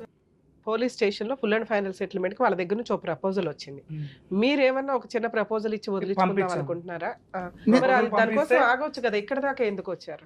యాక్చువల్లీ పంపించాక వాళ్ళు వద్దని చెప్పేసి మళ్ళీ పోలీసు వాళ్ళతో డిమాండ్ చేపిస్తారు మేడం. అవును, కేసు నన్ను రిజిస్టర్ అవనే. నన్ను చంపేస్తా నాకు ఫోన్లు చేపిస్తారు. ఇక్కడికి వస్తే ఏం జరుగుద్ది అనుకుంటున్నారు మీరు? ఇక్కడ ఏం అంటే నాకు ఏదైనా న్యాయం జరుగుతుందేమో న్యాయస్థానం నుండి అనేసి అది ఒకటే జరుగుతున్నదమ్మా నాకు. న్యాయస్థానం నుంచి న్యాయం జరగాలంటే అడ్వకేట్ దగ్గరికి వెళ్తే సరిపోతుంది కదా. అడ్వకేట్ వాళ్ళకి కూడా మేము మాట్లాడుతున్నామమ్మా. ఎందుకంటే ఇప్పుడు పిఎస్లకు పోయినరు కదమ్మా, మా మీద అందరి మీద నేను మా కూతురు కూడా టార్చర్ చేసింది అన్నట్టు పెట్టిర్రు. మాకు భయం అయిపోతుంది, ఎందుకంటే ఆయన డిపార్ట్మెంటు తర్వాత ఆయన దగ్గర ఆయన వెనకాల పెద్ద పెద్దోళ్ళు ఉన్నారు. మాకు కనీసం ఇట్లనన్నా మాకు కొంచెం సేఫ్టీ ఏమన్నా మాకు ఏదైనా అదే ఏమంటారు రక్షణ ఏమన్నా కలుగుతుందేమో అన్నట్టు మాకు రేపొద్దున మమ్మల్ని వేరేటోళ్ళు ఇబ్బంది పెట్టొద్దు అన్నట్టు నేను ఇట్లా వచ్చినానమ్మా. సో ఇక్కడ ఈ వీళ్ళ స్టోరీ వింటే మీకు కొంత అర్థమై ఉంటుంది. రోజు మనం ఎపిసోడ్స్లో రెగ్యులర్గా చెప్పుకుంటూనే ఉన్నాం, మ్యారిటల్ రిలేషను నిలబడుతుందా లేదా అనేది నీటి మీద బొడగలాగా అయిపోయింది ఈ రోజున పరిస్థితి. దీనికి pre wedding shoots, grand marriage, విచ్చలవిడి ఎక్స్పెన్సెస్, అది అబ్బాయి తరపు వాళ్ళు పెట్టుకుంటున్నారు, అమ్మాయి తరపు వాళ్ళు పెట్టుకుంటున్నారు. లీగల్గా ఏం చెప్తున్నాం?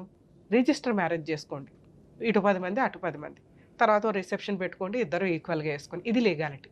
అలా చేయంగా మనం సాంప్రదాయం ఒకటి ఫాలో అవ్వాలి, అది పర్ఫెక్ట్. సాంప్రదాయం ఫాలో అయ్యేటప్పుడు అది కూడా రీజనబుల్గానే ఉండాలి.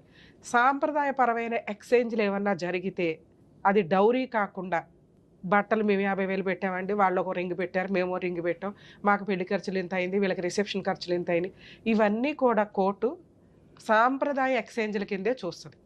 అంతే తప్ప అది డౌరీ ట్రాన్సాక్షన్ల కింద వాళ్ళు వాడుకున్నా కూడా కోర్టు ప్రాపర్గా, వాళ్ళకి సాంప్రదాయాలు తెలుసు కదండి, ఏ జడ్జి ఎక్కడ నుంచో రారుగా, అందరూ మనలాంటి వాళ్ళమే జడ్జెస్ అవ్వడం చదువుకొని ఇట్లా అవుతుంది కాబట్టి వాళ్ళకి అన్నీ తెలుసు. డౌరీ అని ఎప్పుడు వస్తుంది అంటే ఆ పెళ్లి టైంకి పెద్ద మనుషులతో మాట్లాడుకుని ఉంటారు, మేము 30 లక్షలు 20 లక్షలు 10 లక్షలు, ఆ 10 లక్షలు అకౌంట్ ట్రాన్సాక్షన్ లేకపోతే పళ్ళాల్లో పెట్టి ఇవ్వడం ఇలాంటివి జరుగుతూ ఉంటాయి. అవి కూడా రీజనబుల్గా ఉండి ఫర్దర్గా ఎటువంటి హెరాస్మెంట్లు లేకపోతే దాన్ని కూడా పెద్దగా కన్సిడర్ చేయరు. కానీ ఇక్కడ అటువంటి డౌరీ ట్రాన్సాక్షన్స్ ఏమీ లేవు, మాట్లాడుకునే మాటలు మాత్రం హైప్ రేంజ్లోకి వెళ్ళినాయి. సో పెళ్లి ఖర్చులు పెట్టుకునేటప్పుడు అది అబ్బాయిలైనా అమ్మాయిలైనా ఆలోచించుకోండి, గోడకేసిన సొన్నం. అవి అబ్బాయిల దగ్గర నుంచే వసూలు చేస్తాము అంటే కుదరదు. ఎందుకు అంటే మీరు గ్రాండ్గా పెళ్లి చేసుకుంటున్నారు, మీ ఇష్టం కోసం, మీ సంతోషం కోసం చేసుకుంటున్న సెలబ్రేషన్ 10 మందిని పిలిచి వాళ్ళ బ్లెస్సింగ్స్ తీసుకోవడం కోసం జరిగేది. లేదు మేడం వాళ్ళు గ్రాండ్గా చేయమన్నారు, 2000 మందిని పిలిచారు అంటే మీరు అప్పుడే చెప్పుకోవాలి. ఆ రోజు ఆ అబ్బాయి కుటుంబం, ఆ అబ్బాయి వెనకాల ఆస్తో, అబ్బాయి ఫైనాన్షియల్ బ్యాక్గ్రౌండో జాబో చూసి ఇష్టపడి చేసేస్తూ తర్వాత కేసులు వేయాల్సి వచ్చినప్పుడు వాటిని వాడుకుంటే మీ క్యారెక్టర్స్ పర్ఫెక్ట్గా సెట్ కావు. 1కి 10 సార్లు పెళ్ళి టైములోనే కరెక్ట్గా మాట్లాడుకోండి. అందుకే చెప్తున్నాను, అది అబ్బాయిలు పెట్టినా అమ్మాయిలు పెట్టినా మ్యారేజ్ ఎక్స్పెన్సెస్ చెప్పుకోవడానికి బాగుంటాయి, ఎంత లాస్ అయిందో అయ్యో పాపం అని అనుకోవడానికి బాగుంటాయి తప్ప కోర్టు నుంచి రికవరీ చేసుకోవడం కుదరదు. మరి ఏం రికవరీ చేసుకోగలం? మీ మ్యారిటల్ రిలేషన్లో మీరు ఎంత సఫర్ అయ్యారు అంటే, ఒక అమ్మాయి ఇలా పెళ్లి చేసుకొని 2 వీక్స్లోనో 2 మంత్స్లోనో బయటికి వెళ్ళిపోయి వీళ్ళు ఇట్లా సెక్సువల్ అబ్యూస్ చేశారండి, ఈ అబ్బాయి సెక్స్ పనికిరాడండి, ఈ అబ్బాయి జాబ్ చేయడండి, ఈ అబ్బాయి తాగిపోతండి, వాళ్ళ నాన్న ఇట్లా అండి, వాళ్ళ అమ్మ ఇట్లా అండి అని వేసే కేసులు నార్మల్ కేసులు. ఒకప్పుడు ఒక 10 ఇయర్స్ బ్యాక్ మనం చూస్తే 498 కేసు పెడితే ఇమ్మీడియట్గా అత్తమామలు, హస్బెండ్, ఆడబడుచులు, పెద్ద మనుషులు అందరినీ జైలుకి తీసుకెళ్లేవాళ్ళు. ఫస్ట్ ఎక్కడో పెద్ద మనుషులకు కాస్త కవరంగా అయింది, కానీ ఇవి హార్ట్ అటాకులతో చనిపోయిన సందర్భాలు ఎక్కువ ఉన్నాయి. ఇన్లాస్ ఎవరైతే అత్తమామలు ఉంటారో వాళ్ళే హెల్త్లు బాగోవు. ఒకప్పుడు మనం పోలీస్ స్టేషను కోర్టు అంటే ఒక అవమానంగా ఫీల్ అయ్యే స్టేజ్, మనకి ఎప్పుడైనా అన్యాయం జరిగితే వెళ్ళే స్టేజ్ నుంచి టైం పాస్కి పెళ్లి చేస్తే పోలీస్ స్టేషన్కి వెళ్ళే సిచ్యుయేషన్లోకి, ఆ జనరేషన్లోకి మనం వచ్చేస్తాం. సో ఈ కేసులన్నీ మిస్యూజ్ అవుతున్నాయని సుప్రీంకోర్టు నెంబర్ ఆఫ్ కేసులను ఎవిడెన్స్గా తీసుకొని ఆ అరెస్టులు లేవు, ఏమీ లేవు, 41 నోటీస్ ఇవ్వండి వీళ్ళకి అంటే station bail. Below 3 years punishment ఏ కేసులకి కూడా స్టేషన్ బెయిల్ ఇవ్వాల్సిందే, పోలీసులు అరెస్ట్ చేయడం కుదరదు. 498 కేసు కూడా అదే. ఇక్కడ వాళ్ళు మాట్లాడుతున్న ఎలిగేషన్స్, అవి ఎలిగేషన్స్ కిందే పనికొస్తాయి. వీళ్ళు చెప్పిన కేసు కొన్ని లక్షల మందికి రిప్రజెంటేషన్ అని అనుకోండి. ఎందుకంటే ఆ అబ్బాయి మ్యారేజ్ అయిన 1 ఇయర్లో ఒక అమ్మాయి చేతిలో మోసపోయిన వ్యక్తి అని అతని ఫీలింగ్. అలాగే ఆ అమ్మాయి పోలీస్ స్టేషన్కి వచ్చి ఒక కుటుంబం చేతిలో, ఒక హస్బెండ్ చేతిలో మోసపోయాను 2 మంత్స్లోనే అని ఆవిడ ఫీలింగ్. నిజాలు ఏంటి అంటే కోర్టు దాకా వచ్చినప్పుడు కొంతకాలం నడుస్తూ ఉంటే తెలుస్తుంది. మరి 2 మంత్స్ 1 ఇయర్ మ్యారిటల్ రిలేషన్కి మన ఇండియన్లో కోర్టు సిస్టమ్ అనేది 3 to 5 years పడుతున్నాయి కదా. మరి వీళ్ళ వాల్యుబుల్ ఏజ్ ఇవంతా కూడా మిస్ అవుతూ ఉంటాయి. అందుకే మేబీ మనకు కూడా ఈ కామన్ కోడ్ కానీ ఇవన్నీ వచ్చినప్పుడు వీటిని బిలో 2 years కేసులన్నింటినీ అంటే బిలో 2 ఇయర్స్లో విడిపోయే కేసుల్ని ఒక రకంగా ట్రీట్ చేయడం ఇవన్నీ కామన్గా వచ్చినప్పుడు ఈ మ్యారిటల్ డిస్ప్యూట్స్కి సంబంధించి సఫర్ అయ్యే వ్యక్తుల్ని ప్రొటెక్ట్ చేయగలుగుతాం మనం. ఇక్కడ అమ్మాయికి ఇప్పుడే పెళ్లి చేసుకోవడం అవసరం లేకపోతే ఖచ్చితంగా కేసు చాలా సంవత్సరాలు నడిపించడానికే చూస్తుంది. కానీ 2 months మ్యారిటల్ రిలేషన్ కేసులో ఒక ఆడపిల్లని ఇస్తున్నప్పుడు కానీ ఒక మగపిల్లాడిని పెళ్లికి కూర్చోబెట్టేటప్పుడు కానీ దయచేసి బోత్ సైడ్స్ పేరెంట్స్ని రిక్వెస్ట్ చేస్తున్నాను. ముందు పెళ్ళి అంటే ఏంటి, ఒక పార్ట్నర్ మనల్ని నమ్ముకొని మన ఇంట్లోకి వస్తుంటే లేదా మనం ఒక పార్ట్నర్ని తెచ్చుకుంటుంటే ఆ అమ్మాయితో ఎలా బిహేవ్ చేయాలి, ఆ హస్బెండ్తో ఎలా బిహేవ్ చేయాలని బేసిక్ నేర్చుకోండి. ఏమీ నేర్చుకోకుండా అమ్మ వాళ్ళ ఇంట్లో కాలు మీద కాలు వేసుకొని పాలు తాగేసి నిద్రపోయి వీళ్ళేమో నెట్లో ఎత్తుకుంటూ ఇంతే కాదు, ఇది కాదు లైఫ్. ఒక అమ్మాయి ఆ ఇంటి మహాలక్ష్మి, ఆడపిల్ల అంటేనే మహాలక్ష్మి, ఇంకంతే. అలాంటి మహాలక్ష్మి మన ఇంటికి వాళ్ళు పంపిస్తున్నారు. ఆ మహాలక్ష్మి ఈ ఇంటికి మళ్ళీ మహాలక్ష్మి అవ్వాలి. ఏంటి టైంపాస్ పంచాయతీలు నేర్పించి పంపించండి. భర్తతో ఎట్లా ఉండాలి, మీ వైఫులతో మీరు కాపురాలు చేస్తున్నారుగా, మీ అమ్మలు కాపురాలు చేసుకున్నారుగా, మీ నాన్నలు కాపురాలు చేశారు. ఇది మీ పిల్లల జనరేషన్కి వచ్చేసరికి స్పాయిల్ అయిపోతుంది. మీ ఇళ్లలో మగపిల్లలు ఉంటే మీకు ఖచ్చితంగా అర్థం అవ్వాలి. కర్మ ఏంటంటే ఇక్కడ ఆడపిల్ల ఉంది, అక్కడ మగపిల్లోడు ఉన్నాడు, అయినా వీళ్ళ బాండింగ్స్ అనేవి చాలా స్పాయిల్ అయిపోయాయి. చాలా మేజర్ పాయింట్స్, వాళ్ళ దృష్టిలో వాళ్ళ కరెక్ట్, వీళ్ళ దృష్టిలో వీళ్ళు కరెక్ట్. సో ఆడపిల్లలకి పెళ్ళిళ్ళు చేసి పంపించేటప్పుడు 1కి 100 సార్లు ఒక కుటుంబంలోకి వెళ్తున్నప్పుడు ఆ అమ్మాయి వెళ్తుంది అంటే భర్త, అత్తమామలు, కుటుంబ సభ్యులు ఉంటారు. వాళ్ళకి నేర్పించి పంపించండి.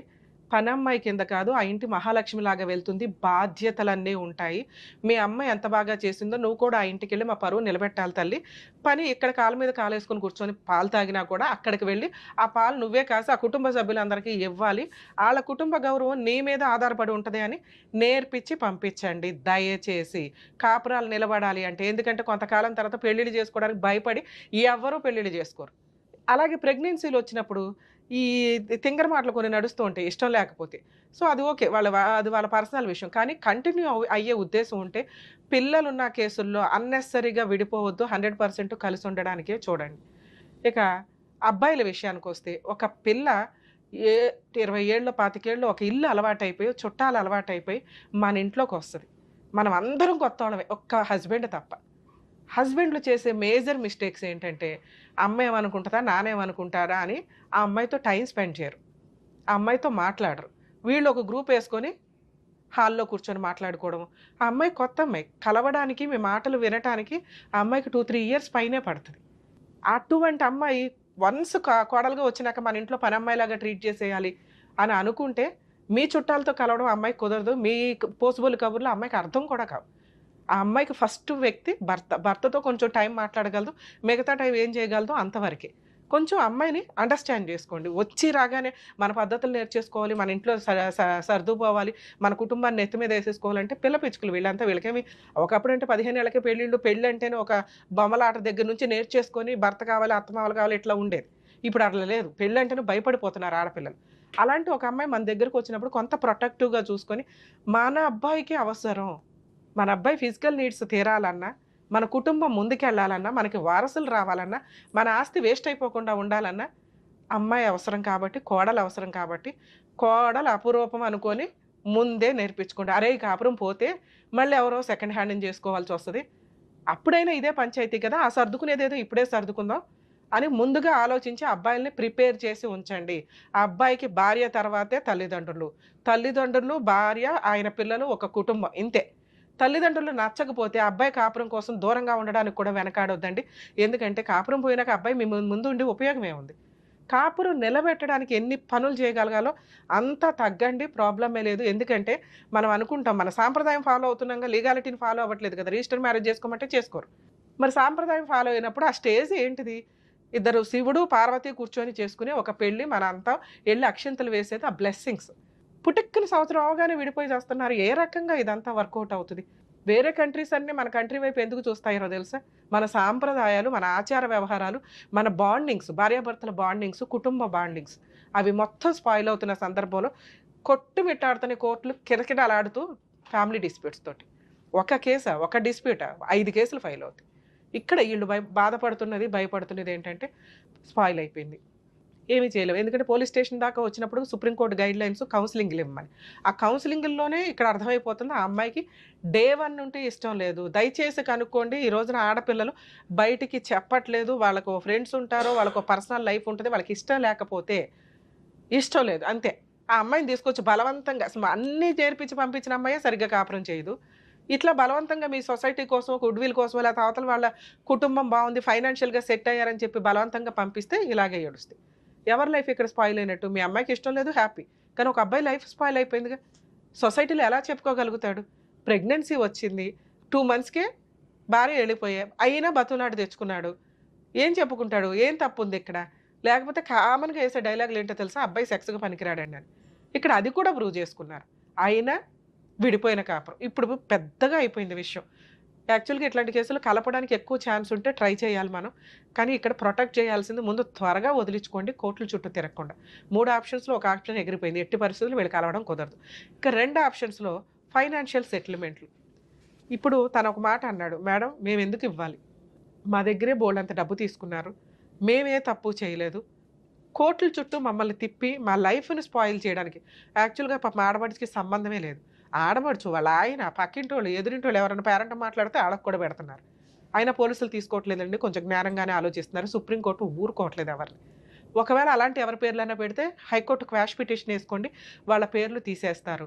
ఆ అబ్బాయి అమ్మ నాన్న తప్ప మిగతా వాళ్ళ మీద కేసులు పెద్దగా ఎంటర్టైన్ అవ్వవు. ఎప్పుడు ఎంటర్టైన్ అవుతాయి అంటే ఒకే షెల్టర్లో వాళ్ళు ఉంటే కొంత ప్రూవ్ చేసుకోండి అంటారు, కానీ హస్బెండ్ని వదిలేసి మిగతా వాళ్ళందరికీ డిస్పెన్స్ చేస్తారండి. హైకోర్టులో క్వాష్ పిటిషన్ వేసుకుంటే రెగ్యులర్గా కోర్టుకు వెళ్లకుండా. అంటే ఒక 50 సార్లు కోర్టుకు వెళ్ళాలి చూస్తే ఒక 5 సార్లు వెళ్తే చాలు, మిగతా టైం అంతా మీ ఇంట్లో కూర్చోవచ్చు.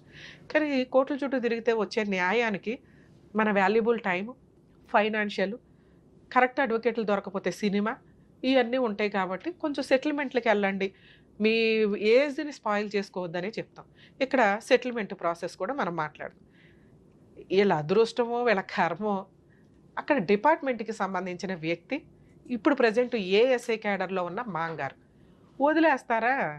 ఇదో బిజినెస్ లాగా అది ఎవరైనా కానీ అట్లాగే నడుస్తున్న పంచాయతీ. ఫైనాన్షియల్ సెటిల్మెంట్లు చెయ్యమని ఏ కోర్టు చెప్పదండి.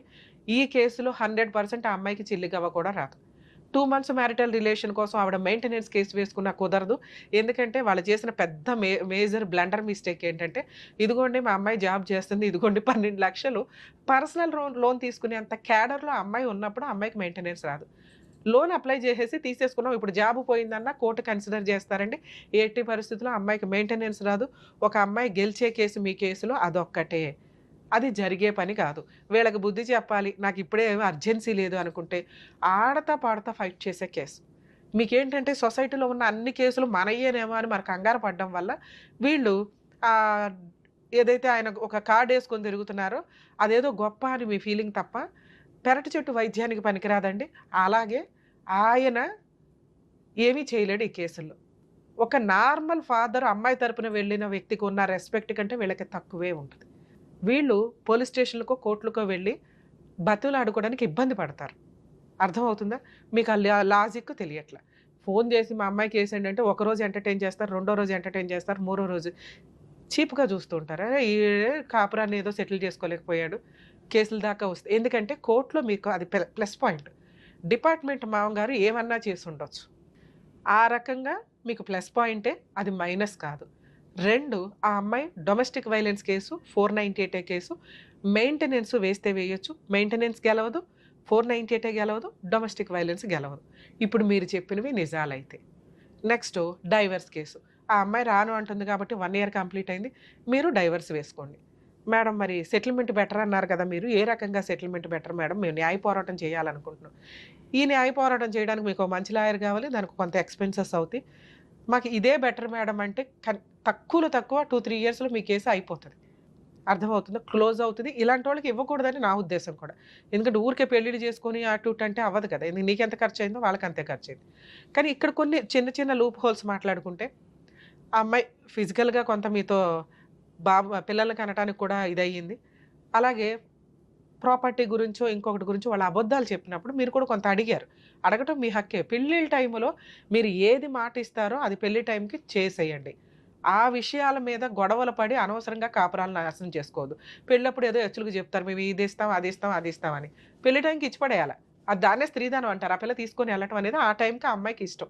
అప్పుడు వదిలేసి తర్వాత ఇస్తాము అంటే ఖచ్చితంగా అవతల వాళ్ళు అరే నువ్వేం తెచ్చుకోలేదేంటి అని సరదాగా అన్నా కూడా అదొక అవమానంగా ఫీల్ అయిపోయి, ఆ రోజు మీ నాన్న అన్నాడు కదా అదేదో ఇస్తాం అరెకరం పావెకరం అన్నారు తెచ్చుకోలేదు ఏంటి అంటే, ఇదిగోండి అడిషనల్ డౌరీకి నన్ను హెరాస్ చేశారు. ఇవి కరెక్ట్ కాదు. ఒకసారి పెళ్లిలో మీరు మాట్లాడుకుంటున్నారంటే పెళ్లిలో ఇచ్చేయడానికే చూడండి.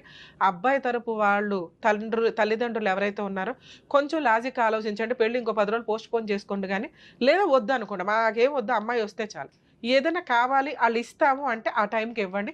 స్టార్టింగ్‌లో మాట్లాడిందే పర్ఫెక్టు. తర్వాత మాట్లాడేదంటే హెరాస్మెంట్ కిందకెళ్తది. కొంచెం ఈ లాజిక్ మిస్ అవ్వకండి ఎవరు కూడా. సరే ఇక్కడ మీరు భయపడింది ఏదైతే ఉందో మీరు 100% మీ కష్టం ఏంటో తెలియజేశారు. మీలాంటి వాళ్ళే బయట బోలెడు ఉన్నారండి. వాళ్ళకి ఒక అవేర్‌నెస్ నిజంగా ఆ పుణ్యం అంతా మీకు యాడ్ అవుతున్నట్లే లెక్క. ఎందుకంటే ఇది నార్మల్ కేసు.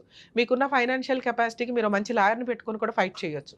కానీ జనాలకు తెలియాలి మేమెంత సఫర్ అవుతున్నాము, ఇలాంటి వాళ్ళు ఎంత సఫర్ అవుతున్నారని మీరు ముందుకొచ్చి మీ వాయిస్ రేస్ చేసి చెప్పినందుకు నిజంగా హ్యాట్స్ ఆఫ్. ఎందుకంటే మీ అబ్బాయి చాలా రెస్పెక్ట్ ఇస్తున్నాడు తండ్రికి, కుటుంబానికి. అలాంటి పిల్లోడిని ఎంత జాగ్రత్తగా చూసుకోవాలని సొసైటీ చూసిన వ్యక్తిగా రెస్పాన్సిబిలిటీ మీకుండాలి. తండ్రి దగ్గర కూర్చోనో లేకపోతే డిప్రెషన్‌లోనో మీకు మీ ఏరియాలో మేబీ తాగుడు కామన్‌గా అయ్యుండొచ్చు గానీ అది పండగల టైముల్లోనే. మిగతా టైము డిప్రెషన్ వచ్చినప్పుడు తాగుకుంటూ కూర్చుంటే ఆ పిల్లోడి వయసు ఎంత? అబ్బాయిని చేసుకోవాలి అంటే అబ్బాయి పర్ఫెక్ట్‌గాను, హెల్తీగాను ఉండాలి కదా! మీ ఏజ్‌కొచ్చేసినాక మీరు తాగితే పర్లేదు గానీ అతని బాధలో తట్టుకోలేని పరిస్థితులు ఎవరికి చెప్పుకోవాలో అతనికి అర్థం కావట్ల. అలాంటి సీన్ ఆ పిల్లోడికి రావద్దు. ఎందుకంటే ఈ రోజున అలాంటి పిల్లలు దొరకట్ల. అంత పద్ధతిగా పెరిగి నాన్న మమ్మల్ని కొట్టి పద్ధతిగా పెంచాడండి అనే సిట్యుయేషన్‌లో అతను పర్ఫెక్ట్‌గా పెరిగిన వ్యక్తిని. అతన్ని మిస్‌యూజ్ చేస్తే ఎట్లా మనం? ఇక లీగల్ ఇష్యూస్‌కొస్తే సార్ అతనేమీ చేయలేడు. కంగారు పడొద్దు. ఈ కేసులో సెటిల్‌మెంట్ వద్దని నేను ఎంత బాగా చెప్తున్నానో, మిమ్మల్ని ప్రొటెక్ట్ చేయడం, మీ అబ్బాయిని ప్రొటెక్ట్ చేయడం అవసరం కాబట్టి, ఒకవేళ 1 ఇయర్‌లో అయిపోయే కేసులైతే ఫైటింగ్ చేయమనే అంటాం. మనకి కామన్ కోడ్ వచ్చే వరకు ఈ తలనొప్పులు తగ్గవు. ఇతను డిప్రెషన్‌లోకి వెళ్ళిపోతాడేమో అని నా బాధ. ఎందుకంటే ఏ తప్పు చేయకుండా 3 కేసులు కోర్టుల చుట్టూ తిరగడం అంటే మామూలు విషయం కాదు. ఎందుకంటే మీ ఫ్యామిలీ మెంబర్స్ ఎవరు తిరగరు, తిరగాల్సిన అవసరం లేదు. ఇందాక నేను చెప్పాను హైకోర్టులో క్వాష్ పిటిషన్ వేసుకుంటారు. ఇతను కూడా తిరగవసరంలా. కానీ అడిగేవాళ్ళు ఒకళ్ళు ఉంటారు. ఏం జరిగిందిరా? ఏం జరిగిందిరా? కేసు ఏమైందిరా? అని. పిల్లాడు ఇంపార్టెంట్ కాబట్టి కొంచెం ఓ రూపాయి అటు ఇటుగా వాళ్ళు ఒక రీజనబుల్ ఫిగర్‌కి వచ్చారు. మీరో ఫిగర్ చెప్పండి. ఆ ఫిగర్‌కి వచ్చేదాకా ఫైట్ చేయండి. ఆ ఫిగర్‌కి వాళ్ళు వస్తే ఒక రూపాయి అటు ఇటు అనుకుని ఎందుకంటే మీరు ఫ్రెండ్‌షిప్‌లోనే ఎక్కువ పెట్టేశారు. పిల్లాడిని కాపాడుకోవడం కోసం పెట్టరా? అనవసరంగా డబ్బు తీసుకున్న వాళ్ళెవరు బాగుపడరు. దీనికి ఒక రీజనబుల్‌గా మీరు ఇష్టపూర్వకంగా ఒక ఫిగర్ అనుకోని మ్యూచువల్ డైవర్స్‌కెళ్ళిపోవడం బెటర్. లేదు రావట్లేదు మేడం వాళ్ళు ఎంత అంటున్నారో అక్కడే కూర్చుంటున్నారు. ఫైటింగే చేయండి సార్. 100% అన్ని కేసులు మీరు గెలుస్తారు. తక్కువ రీజనబుల్ ఫీజెస్ తోటి. ఆ రీజనబుల్ ఫీజెసే అవ్వకుండా చూడండి అనేది. అక్కడ ఇచ్చేదేదో ఇక్కడిస్తే పిల్లోడు సేవ్ అయిపోతాడు. మీ కేసులో నేను మాక్సిమం అనుకోవడం 5-10 వరకు కూడా రీజనబుల్ ఫిగరే అని. వాళ్ళు 50 అడిగారు, 1 CR అడిగి ఇయన్నీ నామకే వాస్తే వ్యవహారాలు గానీ, కోర్టు దగ్గర వచ్చినాక ఏమీ చేయలేమని వాళ్ళకి అర్థమవుతది. మీకెంత లీగల్ ఎక్స్‌పెన్సెస్ అవుతాయో అందులో 3 వంతులు వాళ్ళకే అవుతాయి. ఒక 498 కేసు వాళ్ళకి ఫ్రీ కేసేమో గానీ డొమెస్టిక్ వైలెన్స్, మెయింటెనెన్స్‌లు ఇవన్నీ వేయాల్సొస్తే, డైవర్స్ కేసులు ఇవి ఫైల్ చేయాల్సొస్తే ఆటోమేటిక్‌గా అవుతుంది. రీజనబుల్ కాజ్ లేకుండా ఆ అమ్మాయి ఏదో ఎవిడెన్స్‌లు రికార్డ్ చేసుకొని, రెచ్చగొట్టి మాటలన్నీ రికార్డ్ చేసినవేవి కూడా కోర్టు పెద్దగా కన్సిడర్ చేయదు. మీరు టెన్షన్ పడాల్సిన అవసరమే లేదు. కుదిరితే ఫుల్ అండ్ ఫైనల్ సెటిల్‌మెంట్ లేదా 100% ఫైట్ చేయండి. ఈజీగా గెలుస్తారు వితౌట్ మెయింటెనెన్స్. సరేనా? ఆల్ ది బెస్ట్ అండి. జాగ్రత్త. సార్ ఏ కేసులోనైనా ఫ్యామిలీ మ్యాటర్స్ విషయానికి వచ్చేసరికి కొన్ని రీజన్స్ ఉంటాయి. మనతో కాపురం చేసి పిల్లలకని 2-3 పిల్లలు ఉన్నారు, లేకపోతే ఒక పిల్లాడు ఉన్నాడు, పిల్లలు ఉంది అనుకుంటే కాంపెన్సేషన్ ఇచ్చి సెటిల్ చేసుకోండి. ఎందుకంటే పిల్లలకి తండ్రి అవసరం చాలా ఉంటుంది. ఇండియాలో తండ్రిని ఎవరు కుదరదు కాబట్టి ఓన్లీ విజిటేషన్ రైట్స్. ఇవి ఒకళ్ళకొకళ్ళు తిరగడం వల్ల దిగజారి మాటలు కూడా కొన్ని వచ్చేస్తున్నాయి. కాబట్టి వదిలేయాలనుకుంటే పిల్లలతో పాటు భార్యను వదిలేసి కొంత కాంపెన్సేషన్ అయితే ఇవ్వాలి. అది వాళ్ళ చదువులకి, మెయింటెనెన్స్‌లకి వీటికి యూజ్ అవుతుంది. ఇక్కడ పిల్లలు లేరు 2-3 మంత్స్ మ్యారిటల్ రిలేషన్ అంటే రీజనబుల్ అమౌంట్ ఏది అడ్వకేట్‌లకి అయ్యే ఖర్చేదో ఆ అమ్మాయికే ఇచ్చి వదిలించుకోవడం వరకు వస్తే అది పర్ఫెక్ట్. లేకపోతే 100% న్యాయ పోరాటం చేయండి. ఎందుకంటే ఈ కేసులు నడుస్తుంటే సుప్రీంకోర్టు కూడా యాక్సెప్ట్ చేయట్లేదండి. చాలా చేంజెస్ రాబోతున్నాయి త్వరలో. అనవసరంగా ఒక అబ్బాయిల్ని పెళ్లి చేసుకొని మెయింటెనెన్స్‌లో, కాంపెన్సేషన్‌లో వసూలు చేసి కాళ్ళ మీద కాలేసుకొని కూర్చుందామంటే అమ్మాయిలకి కుదరదు. అలాగే ఒక ఆడపిల్లని పెళ్లి చేసుకొని అప్పనంగా కట్నాలు తెచ్చేసుకొని మన ఇంట్లో ఓ పనమ్మాయిలాగా ఉండాలంటే అబ్బాయిలకి కుదరదు. కానీ ఇక్కడ లాస్ అవుతున్నది ఎక్కువగా అబ్బాయిలు ఉన్నారు కాబట్టి కాంపెన్సేషన్ అబ్బాయి దగ్గర నుంచే వసూలు చేసుకునే కెపాసిటీ నడుస్తుంది కాబట్టి కొంచెం అబ్బాయిలు జాగ్రత్తగా ఉండండి. అమ్మాయిలు కొంచెం న్యాయంగా ఉండండి తల్లి.